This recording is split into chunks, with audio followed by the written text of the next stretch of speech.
platforms by host Barbra Arnwine Esquire, guests, and supporters are their own and are independent of any organization, entity. Nothing said on the show or any of its platforms constitutes a client-attorney relationship or serves as legal advice, counsel. No liability, explicit or implied, shall be extended to Igniting Change, its platforms, or the show's host.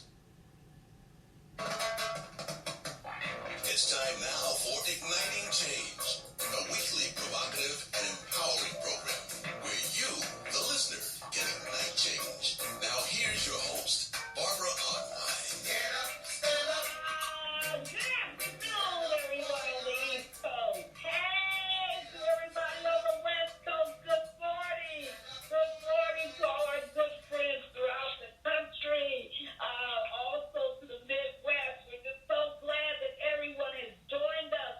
And all we know is rolling down in the South because so much is going on. We just left Oklahoma, folks. Daryl Jones, my mighty co-host. Hey, Daryl, you there? I am, Barbara. I am in Tulsa. My goodness, we're still celebrating in Tulsa from the Victory at Courthouse.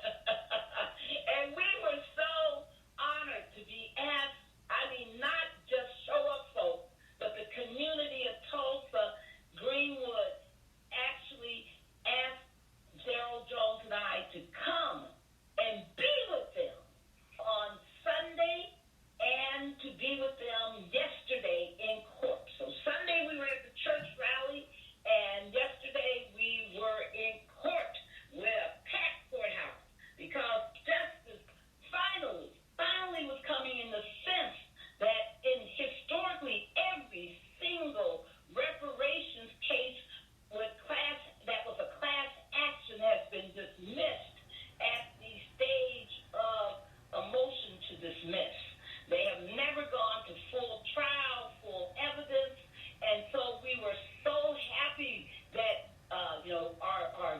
our honor and grace to the survivors, Mrs. Fletcher, to Mrs. Randall, to Uncle Red. Mrs. Fletcher is 100 and will be 108 years old, everybody, in less than 7 days. That they lived, the three remaining survivors lived to see that victory yesterday in court. To have that motion to dismiss to be denied by the judge. Oh, that was so important to all the descendants, to all the people of Greenwood, to every memory, to every harm, to everybody. What a wonderful victory. We want to say congratulations to attorney Mario Solomon Simmons. That brother has led this case. He has been fighting so diligently, so strongly. So what a community advocate, what a community organizer, what an attorney. We want to thank the law firm of Schulte, Roth, and Zabel, who has put 3 million pro bono hours into this case. We want to thank all the attorneys, all of those who have come, who have supported this community. This is an historic moment. We have no real idea of how far-reaching and important this is, because think about this, people. For the first time in history, this Tulsa city will be compelled to turn over all their records. All the people they discriminated against. All the people they put in those concentration camps. All the homes they stole. All the insurance companies they aided and abetted in not paying these people. All of this discrimination, all of the killing, all the bodies they dumped into the river, all of it is going to be compelled now to be disclosed. Oh, we got some things to go on in this case. We have to open with this historic news, right, Daryl? Absolutely, Barbara. And I tell you, and it's going to tie into our show today, because I tell you, when you start going through American history and we see things such as we saw in Tulsa with the race massacre that happened there in 1921, I can remember, Barbara, hearing Viola Fletcher say through Demario Solomon Simmons that she still smells the smoke from the fires, still hears the screams from the people of Tulsa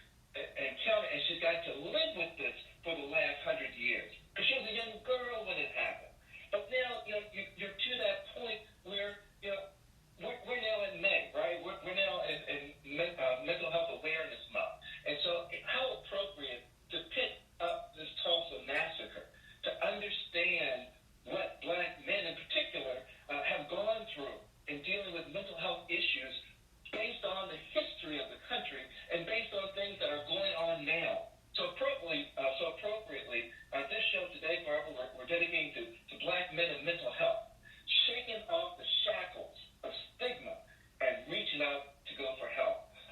So, Barbara, we have some great guests that are with us today. Yes. And I know you want to introduce Maurice Mitchell. Oh, yes. And I want to, our first segment, everybody, this show is going to feature a discussion directly with the National Director of the Working Families Party. He is Maurice Mitchell. He is amazing. I just had the honor of spending 3 days with him in Phoenix, Arizona, and just watching this amazing brother, hearing from him. And Maurice Mitchell, welcome to Igniting Change. Maurice? Can you hear me? There we go. Can you hear me now, Maurice? All right. Now we hear. All right. Well, it's so good to be here. I'm so excited to be with you all. Yes. So, Maurice, you sit in such an incredible position. Tell people about the Working Families Party.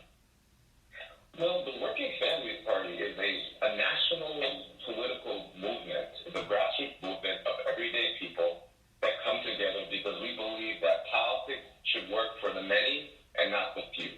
And, given what we just heard coming out of the Supreme Court, I think it's more important that working people come together and make our politics truly democratic. And we have to put our destinies in our own hands. There's nobody that's going to save us but us. And so what we do is we recruit grassroots organizers, labor organizers, educators, parents, everyday people, and we give them the tools to run for office on the local level all the way to the national level. Because we believe that people who are facing the crises of everyday life should be in positions to be able to govern. Right now, the uber wealthy govern us. People who are out of touch with the day-to-day realities of working people, black folks, immigrants, they govern us. Why can't we govern them? And that's what the Working Family Party is all about. That's awesome. And I want you to tell people, because as a leader of one of the nation's most progressive organizations, the party, what is your advice for black men in leadership positions? Because that's a special kind of stress. That's a special kind of pressure. That's a special kind of mental challenge that we have to deal with. And you and I and so many have seen people crack under it. Tell people what your advice is as someone who stands so strong in the position of black male leadership. Well, my message to black men in leadership is that our greatest currency is our relationships, and our greatest power is our ideas and vision. So be focused on those two things. Build sturdy and durable and honest relationships. And focus on your vision, right? We could win money and gain money and lose it tomorrow.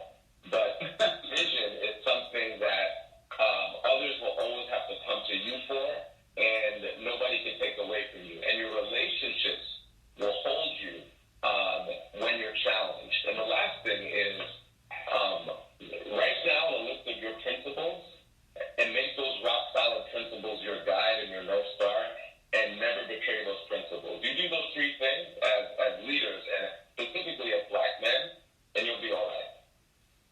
Wow. Daryl? Maurice, I kind of answered the question. Being black men in America, there's a whole series of history that we deal with, that we've come through, a lot of challenges that we've come through. You're looked at differently. You're not given the presumption of correctness when you're given direction. So when you're dealing with black men in leadership and the mental aspect of dealing with those relationships, are there special tools tools that you think that black men need to be equipped with, or special areas that they need to go into to try to deal with those situations? Well, absolutely, right? We as black men, we know that when we walk into any room, we're walking in with 400 years of history, so much baggage. We're automatically counted out and second guessed. And we could use that as a tool, right? Folks who second guessed me, folks who didn't think I was up to the challenge, I use that ignorance as a tool, right? I always try to tell people, respect everyone, including your opponent. And when people who are attempting to challenge you in their leadership don't have respect for you, that is an advantage, because they are undermining themselves by taking you for granted or taking your leadership for granted. And you could exploit that weakness in order to advance your vision, right? So don't see it necessarily as a deficit. See it as a strategic advantage, because you have more awareness. You know how powerful you are. You understand the full lay of the land. They are the ones that are ignorant of the lay of the land by denying your greatness. So expect that and take advantage of that. The second thing I will say is there will be people who try to get in your head and make you doubt your brilliance, your power, your vision, which is why it's so important that, again, it goes back to those relationships. Be in relationship with people who, no matter what your position is, no matter where you may be in your ascendancy, they see you for who you are and they believe in you, right? Because you'll have up days and down days, and you need to be able to stay connected with those A1. People who, no matter how high you climb, will tell you the truth. People who, no matter how low you go, will lend a hand and be there to counsel you. As long as you have that circle of counsel, there'll be followers who will come and go, but that circle of counsel will keep you grounded and help you remind you of your greatness, but also ways that you need to sharpen, because no matter how high we climb, you can always learn, you can always sharpen. Humility is a superpower. Wow. You know what, Maurice, we got to get you to write a book on this. But before we lose you, could you tell people how they can get in touch with you and the Working Families Party? Absolutely. So everybody who's listening right now, there's two easy ways to get in contact with us. You could go on your phone and text WFP, that's for Working Families Party, WFP to the number 30403. So text WFP to 30403, or you could go online and find us at workingfamilies.org. And you could just go on that website and give us your information, and we could stay connected and start that conversation. And we can give you the tools to access your democracy. Democracy is not a spectator sport. We need people to be agents of change. That's what democracy is. It's not just voting. Democracy is 365 days a year. Wow. Thank you so much for being on our show. Everybody, don't you dare touch that dial, because we got coming up some amazing speakers, some amazing leaders in this issue of black men's mental health. Don't you dare touch that dial, because it is igniting change time. We'll be right back. Your news talk station.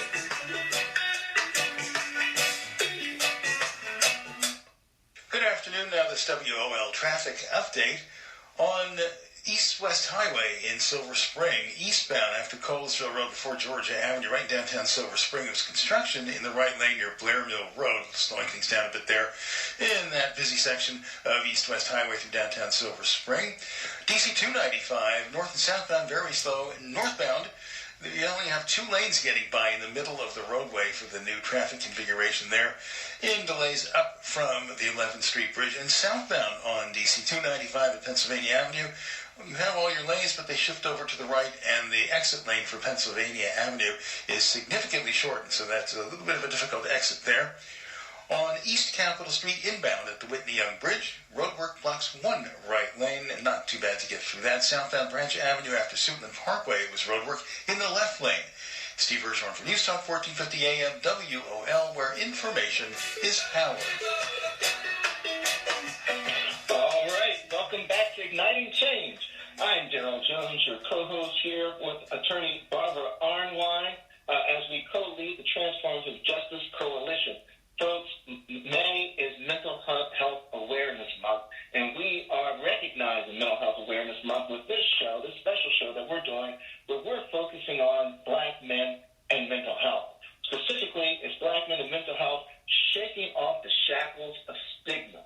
And we're so excited to have with us this afternoon Dr. Paul Dyer, as well as Subramonial Pillai-Teal, and Charles C.J. Penny.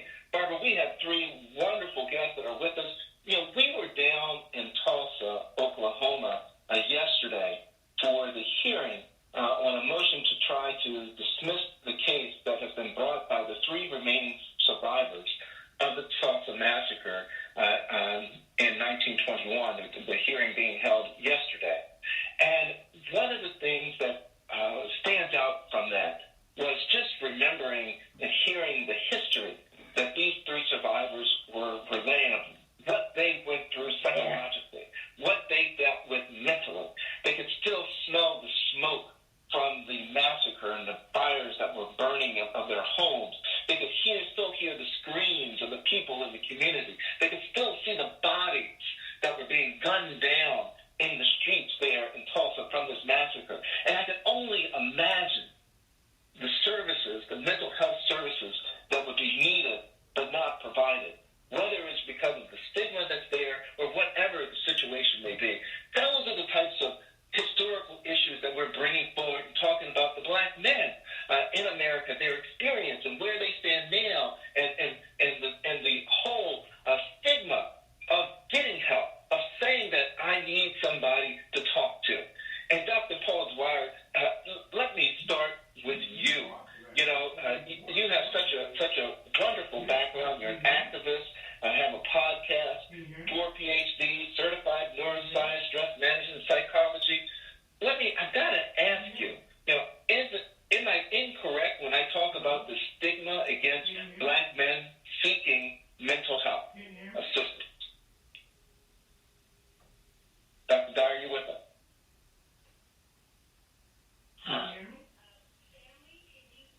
Okay. All right. Mr. Teal, are you with us? Can you hear me? Well, Barbara, let me ask you. Do you see that as a Well, I don't know what's going on. Mr. Penny, are you there? Stanley, can you check the lines? We were trying to get all our guests. We can't hear any of our guests. Can you hear me? I did. There we go. You're speaking. Now we hear you. Go ahead, Daryl. Re-ask your question. Just say if you want to answer. Mm-hmm. Yeah, so, Dr. Dyer, you still with us? Yes. Okay, did you hear the question coming in? I did. And here's the thing. You know, when we talk about trauma and relationships to what trauma is, for the Black men and how it goes back to what you call generational trauma of being called weak, because if you weak, you were beaten as a slave. And that is what has been generational passed down to all the Black men. And this is the stigma that has caused irreparable harm in our community of Black men being feared as weak, because if you're weak, you are again beaten, as the slave owner might suggest that you need to strengthen up and you need to buck up, which was a slave internment, to being a buck slave, meaning being a robust Black male to do the work. So this has been passed on down for generations, which has caused the brain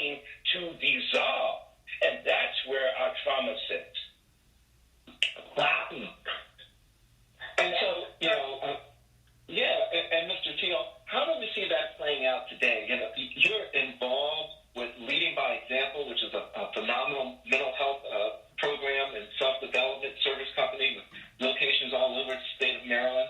How do we see what Dr. Dyer just indicated being played out now? We see it play out now. If we look at what's actually happening now, and we try to track it with a linear line back to what Dr. Dyer just spoke on, what we would see is most black men existing in a perpetual state of survivor mentality. We've had to learn, point to this point, how to survive. And we've not always had the resources, the tools, or even the luxury to shift our attention from survival to healing. And so what we're doing at Leading by Example is taking the work of healing into the community where the people are and showing up with an access ramp to help. Because trauma is a very powerful thing to endure and experience. And I would liken it to, we understand physical trauma. If we're in a horrific car accident and we're severely injured, there's no question on anybody's mind whether or not you should just tough it out or leave that at the altar. We understand that when we have those kinds of injuries, we go seek professional help and assistance for the purpose of healing, restoration. However, when we see serious, horrific crash that dents and injures our hearts and our minds, we just live with it. And often it results in us walking with a limp for the rest of our life, and we pass that limp on from generation to generation. Wow, that's phenomenal. You know, and I want to ask, you know, we have C.J. Penny, Charles Penny, who's a creator of a Normalized podcast, and has actually produced the movie Normalized. But C.J.'s story is unique. I oftentimes believe that the stressors that we receive as black men, you can deal with them in various ways. And one of the ways that many black men will seek relief will be through substances. They may turn to alcohol, to drugs, just to get some relief from the stress that they're under. And CJ, I've got to ask you, when you hear about the history that's there and the struggle that Teal was so eloquently laying out, does that equate with your story and what you've gone through? Yeah, it's funny. Thank you for having me. It's great to hear the gentleman speak on some of these issues. Does it equate? Absolutely. There's a lot of layers to what black men go through. All of this is true. Yeah. And for me, alcoholism and drug addiction run through my family. What's important is that you address it and that you don't let it define you. But I will say, listening to what's been said here, the reason why I started with the Normalized podcast is because I believe the best way to get people to understand you is, simply be empathetic, is for you to be vulnerable and for you to share yourself with them so they can relate to you. And I taught myself, and I learned through the podcast, just completely giving myself as a black male to the world. Sharing all my ups and downs, sharing the fact that I am bipolar, sharing my successes, my highs, my lows, everything. And what that yielded was enormous response from people who have reached out and said, thank you. This is what I needed. I've never really looked at myself like this. Or I know somebody like this, And so, as you kind of carry this train of thought out here, it's when we have people who look like us, who are willing to share their stories with us, I think it does give a sense of hope for people who are struggling, who are going through it. I don't like the idea of seeking therapy as help. I think everybody needs to talk. Everybody needs to talk. And there's nothing wrong with talking. It's just support. It's just an extra, life is the pie. And it's just one slice of the pie that kind of makes your pie complete. Not necessarily, I think when we hear the word help, we're like, oh my God, I'm too weak, as we said earlier, and I can't handle this. But it's okay to say you need help, but it's okay just to talk to. I think we could all use, better conversations with people other than ourselves. Absolutely. It's no shock to me that people with money have always, and still to this day, retain therapists to talk to a weekly basis as a check-in. I mean, it's always important for us to understand that our mental health is as important as our physical health. When we go to the gym, we run, we got our special sports clothes, we buy our special sports shoes. We're out there, trying to better our physical body constantly. Yet, everything comes down to our mental state. Our physicality is affected by our mental state. So it's just so important that people understand there's nothing wrong with talking to folks. There's nothing wrong to checking in on what's going on internally in your head, because there is so much that we have to process and deal with every single day.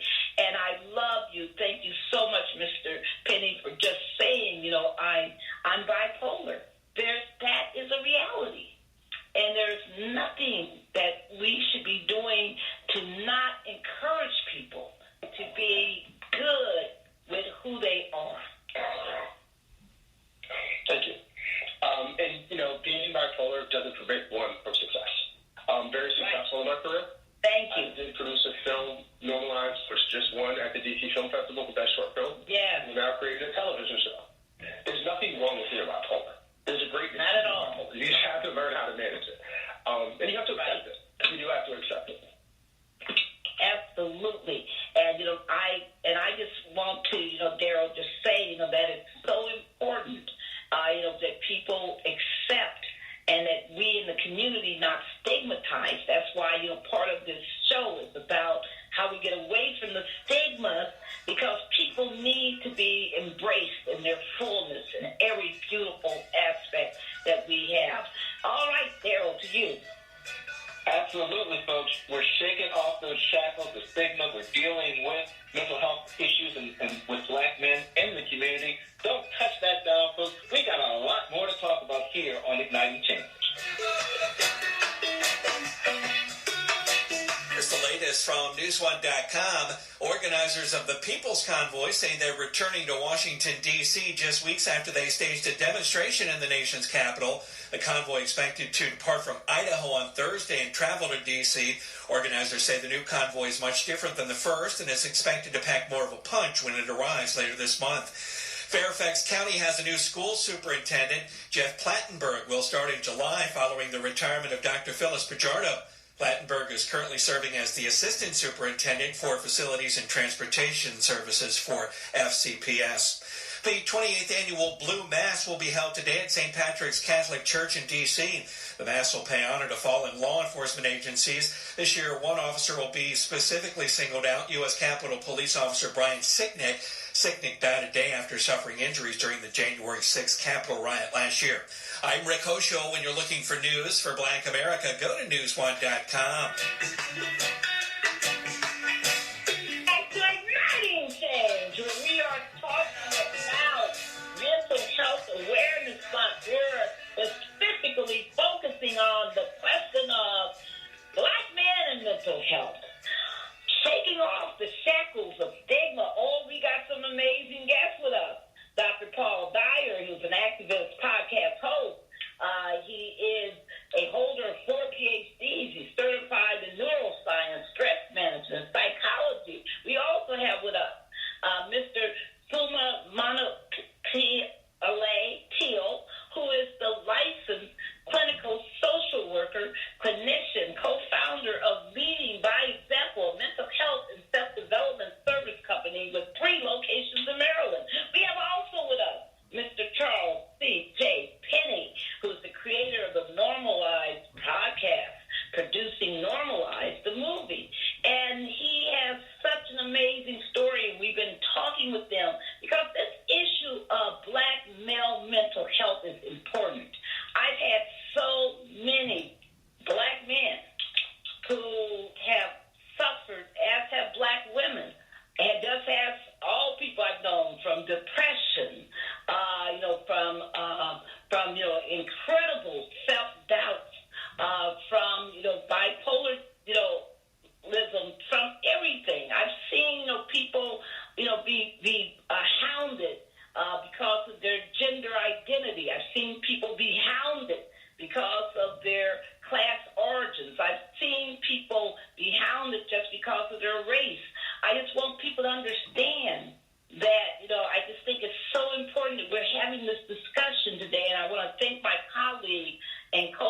the Transformative Justice Coalition, Daryl Jones, for making sure that we address this question. So let's keep it going because there's just so much to talk about. Depression. Let's talk about depression because people don't want to talk about it. People want to tell folks that if they have depression that they're not praying hard enough. People are told if they have depression that they just need to smile more. Come on, let's talk about it. Why don't we go to Dr. Dyer? You have had undoubtedly many opportunities to address this issue of depression, which is so common. Let's talk about what people need to know about depression and how do we address it. I can hear you. Dr. Dyer?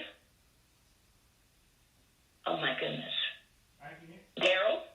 This is Dr. Paul. Yep, I'm still here, and I guess we're having some technical issues. Again. Can any of our guests hear us? Dr. Teal?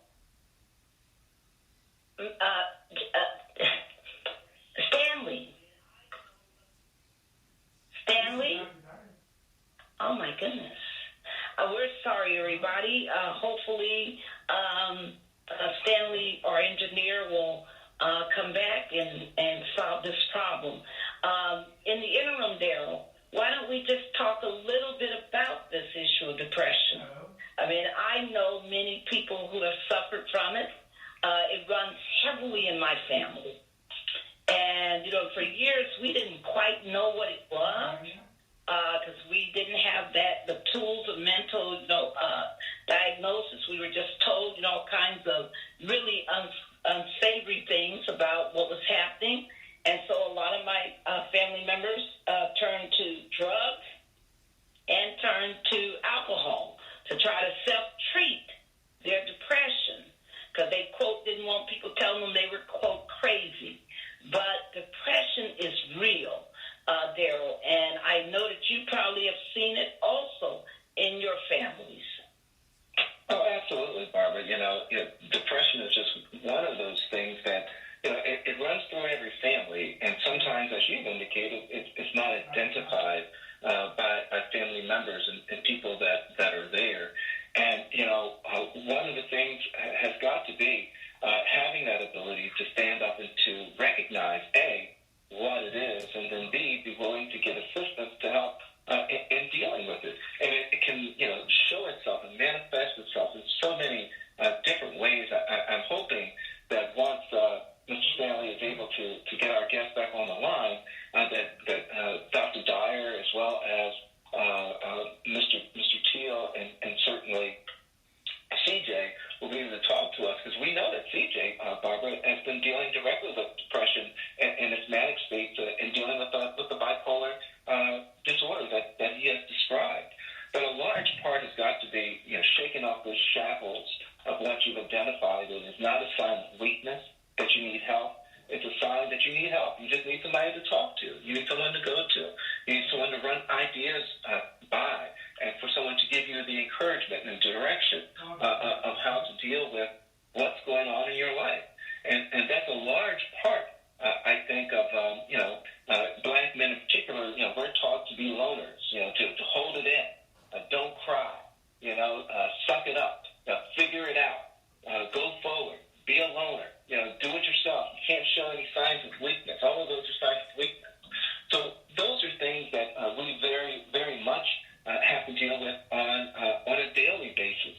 And when you take it into the historical context, you take it into the work, everywhere you go, whether you're going to work, you're dealing with it. If you're in business, you're dealing with it. If you're going to interact with a police officer, you're dealing with it. We have all of these different avenues that it stays with us and that we're forced to deal with it. And I'm truly hopeful that Mr. Stanley can get our guests back together so they can hear this information so that they can certainly chime in and give their expert opinion. Are you still there, Bobby? Can you hear me? Yes. We can hear you now. There we go. You can hear me now?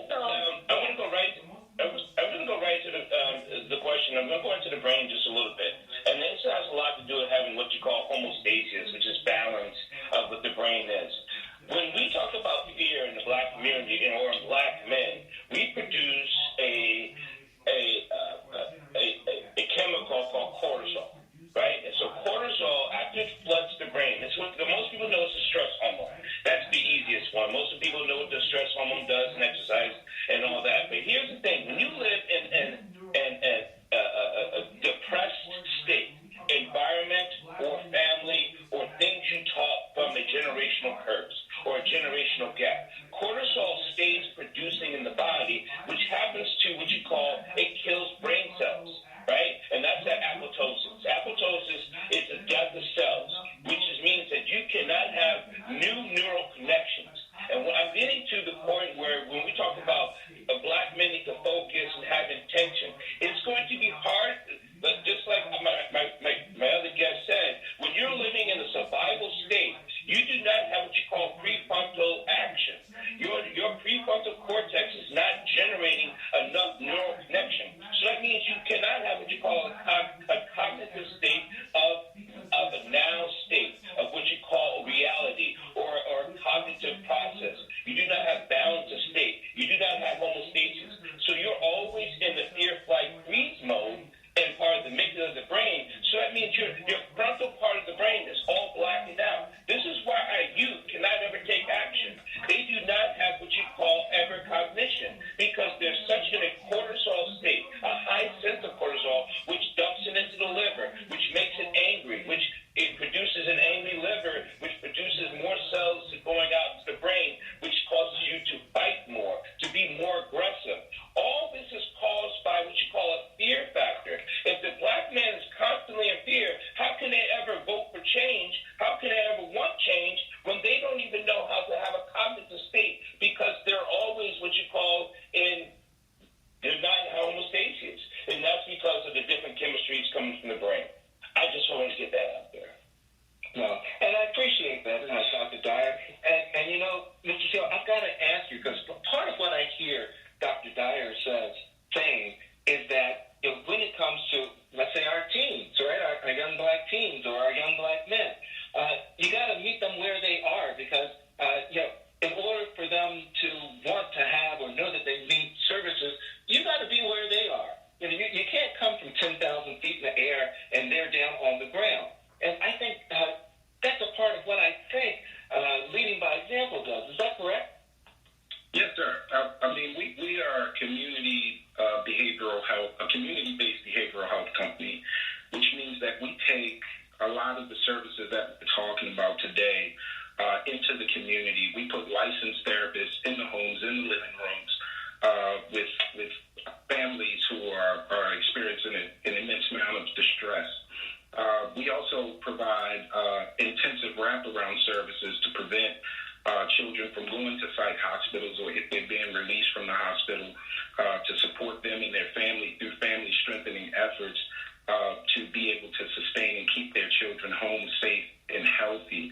And Dr. Dyer, I'm really moved by just the information and the education that he's providing us with, because that's a drill, that information is drilled down at a level that we rarely get to access. And that community, that kind of information is rarely shared with our community.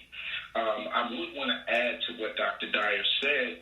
If we accept and appreciate that's what's happening with our brains biologically, then once we accept that, we have to deal with the fact men in our community who are the appointed leaders, who have the greatest expectation for provision and the greatest expectation of protection for our community, if they're in that mental state, what does that mean for the rest of the black family and black community? And so the question that you asked, Mr. Jones, of me, which is how do we get to our teens, it's only logical to me that we would focus on what's happening with this family. Because these teens belong to people called parents and caretakers and families. And if the caretakers and the parents, the fathers, are experiencing this kind of mental distress, then how likely is it that we would be able to help these young men make that matriculation from boyhood to manhood in a healthy way? It's not very likely. It's a perpetuating cycle that we've experienced for centuries. And so what we've done at Leading by Example is said, listen, we can have these conversations, but we really need boots on the ground. We need people who are willing to go into the community, who are willing to go into the homes, go into the schools, take this information and take these services and present them as an option to what we're doing. Because many people look at therapy as if it's something that is outside of their purview or outside of normal cultural choices. But if we really think about it, all of us choose a therapist. They're just usually not trained. We just have to ask ourselves, who do we talk to when we're distressed? Who do we talk to when we're depressed? Who do we talk to when we're hurting? And is that person able to provide us with everything we need in order to make progress through that experience that we're having? So we're just showing up as an extension of the family. Mm-hmm.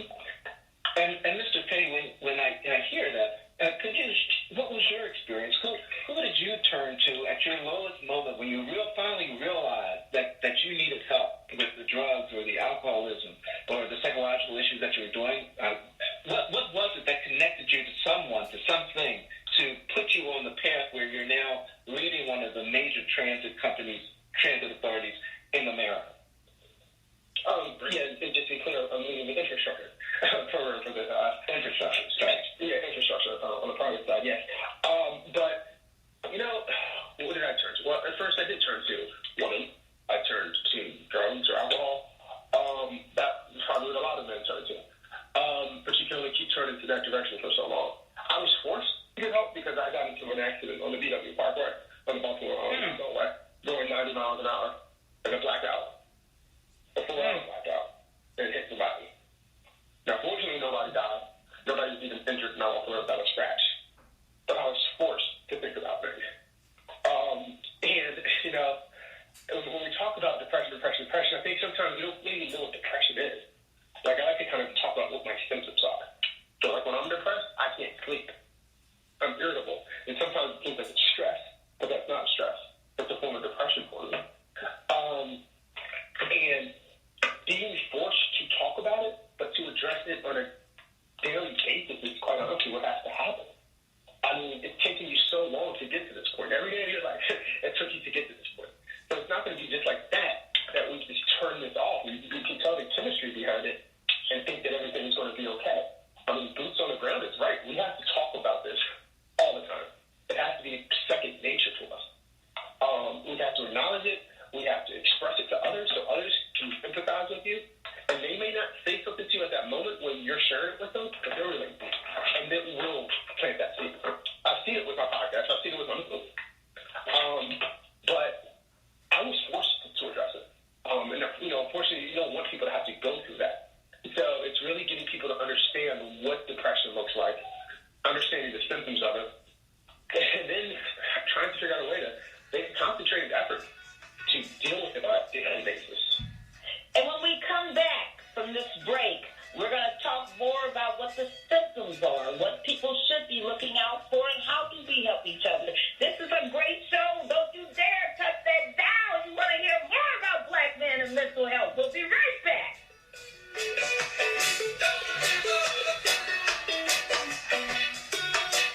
Good afternoon. Your news talk station. Maryland Department of Health. On DC 295, you're slow both ways once again today with the new traffic pattern, both north and southbound on DC 295. Northbound, after the 11th Street Bridge before Pennsylvania Avenue, only two center lanes are getting by. Southbound on 295 at Pennsylvania Avenue, your new traffic pattern there, the lane shift over to the right, making a very short exit onto Pennsylvania Avenue. 2nd Street is closed between East Capitol Street and Maryland Avenue because of a police investigation. East Capitol Street, construction inbound on the Whitney Young Bridge blocks the right lane. Brief delay, stay to the left there. Marylanders 12 and older, max your vax with a COVID-19 booster. Visit covidlink.maryland.gov for more information on booster eligibility. Brought to you by the Maryland Department of Health. Steve Hirschhorn for News Talk 1450 AM WOL, where information is power. All right, welcome back to Igniting Change. I am Attorney Daryl Jones, the board chair of the Transformative Justice Coalition, and I, along with Barbra Arnwine, the Barbra Arnwine, are co-hosting this Igniting Change, and we're welcoming in Mental Health Awareness Month as we're talking about Black men and mental health, shaking off the shackles of stigma. And we have had wonderful guests with us today. We've had Dr. Paul Dyer, who's an activist and podcast host, as well as holding 4 PhDs, certified neuroscience, stress management, and psychology. psychology. We've also had with us a little earlier Mr. Maurice Mitchell, who's National Director of the Working People's Party, which works to help black people survive in the workplace. We have with us also Mr. Subra Monolai Pillai Teal, who's a licensed clinical social worker and clinician, co-founder of the Leading by Example, which is a mental health and self-development service company with 3 locations throughout the state of Maryland. We also have with us Mr. Charles C.J. Penny, who's the creator of Normalized Podcast. If you have not listened to Normalized Podcast, I encourage you to go out and listen to it. It's phenomenal. He's also producing Normalized the movie, which he's working on, and just an incredible story from C.J. Penny. Dr. Dyer, in this last segment, we wanted to go in. We've talked some about depression. We've talked some about things that black men are going through, and black people in general are going through. Could you share with our audience what symptoms they should be looking for signs of depression? Well, one of the symptoms, I hope you can hear me now. Yes. Great. One of the great symptoms I think you go out to recognize, and I would say the body is always talking to you. The body has always been signaling you for something. And if you cannot feel your stomach, because that's the second brain. And when you're nervous, your body starts constricting blood vessels in the stomach, which actually decreases a neural signal in your body for digestion and actually the nervous system. So I want you to start feeling your gut. If you feel nervous about something, or you feel a decrease of absolutely no sensitivity in your stomach, that is one of those key signs that your autonomic nervous system is shut down. And I'll say that again. When your nervous system is shut down, it is going to be hard for you to love, share, and be compassionate, even for yourself, whether it be for someone else. So I want you to start, if you're feeling nervous about anything, don't feel like it's a weak thing. It's a signal saying that your autonomic nervous system is talking to you that you have to address. And that is to calm yourself down. Breathing techniques. There are so many other techniques. But one of those signals I want to say is to listen to your second brain, which is part of that's in your gut, and which is part of that nervous system. And let me just ask you about that, because I've seen depressed people who just eat. Yeah. Yes. That is part of that signaling. So that signaling is going into what people feel like it's how do I comfort myself, whether it be drinking, and that's what my other co said. It's drinking. It's tending to something that eases that what you call relatively quick. And it could be eating, it could be drinking, it could be drugs, it could be women, it could be anything. Yeah. It could be avoidance, and we don't want you to avoid. The avoidance is the damage. When you start avoiding any signal from the body, you are causing more harm. And Mr. Subra Manani Teal, if somebody has listened to Dr. Dyer and they say, you know what, I feel those things in my stomach. I don't feel that. I see these things happening. What should they do? I would say reach out for help. I mean, I think the simplest way to access help would just be going online, using Google and perhaps Googling mental health services near me. I mean, that's probably the most crude approach. But if you are connected to someone or aware of something in your community, I would say take the closest path. If you have children who are in school, we need to use our community institutions as on-ramps to help. So I would say schools, I would say our churches, I would say our community centers. I would say access the things that are native to your community, native to your life space and sphere of where you're existing. There's usually some point that exists there that you can at least start. But the overwhelming thing is really making that decision to move. And what Dr. Dyer is saying is so powerful that motivation and the ability to take a step, most of us don't realize how difficult that depression. And so it takes a lot of support. It takes a lot of encouragement in order to get there. And if they want to reach you, Mr. Teal, how do people reach you? Well, people can reach us leading by example. We're here in the Baltimore metropolitan area. We have offices in Baltimore County and Baltimore City. We also have an office in Harford County. The easiest way to access us would be our website, which is leadingbyexamplellc.com. You can also connect with us on social media at LBE Maryland. Thank you so much. And CJ, Charles Penny, of course, the same question to you with regards to how to reach you.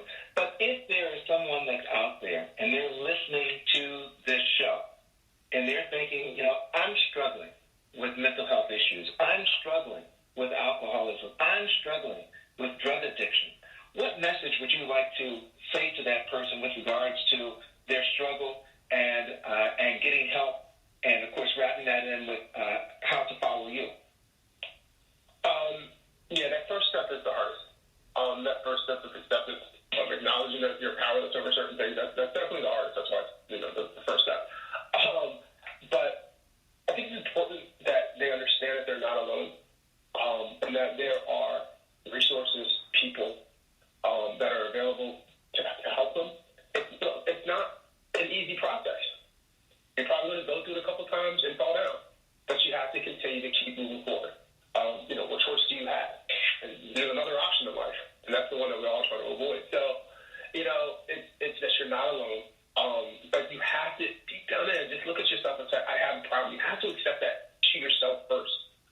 Regardless of what everybody else is saying, you have to accept that within yourself, and that's very, very hard. But once you do that, that is one of the hardest parts, is to accept that. And then everything else becomes a process, and you can manage that. But it's acknowledging it. That's what I would say.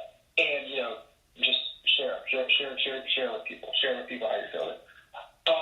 You can find me at normalizeproductions.com.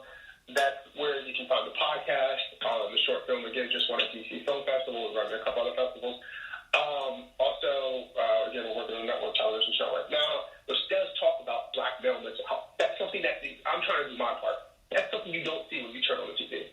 A regular show about a regular black person who's suffering from mental health. And they want to put us in these these stereotypes of an athlete or a drug dealer or a rapper, whatever it is. And nobody in the show is that, And so it's up to us to each play our part to kind of spread this word and change a perception of it. And I just want to applaud you, Mr. Penny, for your transparency and your courage. Yes.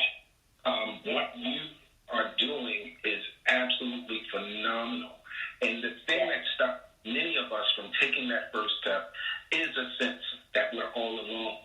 And Mr. Penny, what you're sharing today with your testimony is really giving hope and courage to many people who may be listening to this, who have not taken the step, who no longer feels alone because you were so courageous to share your story, and I appreciate that. Amen. I appreciate you guys. Thank you. And the same question to you, Dr. Dyer. Well, it's easy to get hold of me, sir. Thank you. The easiest way to get hold of me is really just to put in Bridges Live with Dr. Paul Dyer, and I'll pop up. I host Mental Health Monday every Monday. This month I'm going to do what you call mental health short break tips every day. They're going to be 1 or 2 minutes. You can find that on my YouTube podcast or Dr. Paul W. Dyer, Grandmaster. You can find that on my YouTube channel. You can find that on my Bridges Live podcast channel. So I'll be doing something every day, at least 2 minutes, to give you what you call a mental health break. I wish we could do this 365 days a year. I do mental health. But here's the thing, people. I really want to stress this more important. We're down to our last minute. Yeah. We're down to our last minute, sir. So quickly. Get help. If you can wash your car, you can call for help. Yes, absolutely. Daryl, before we end, 2 things real quickly. We didn't get to talk about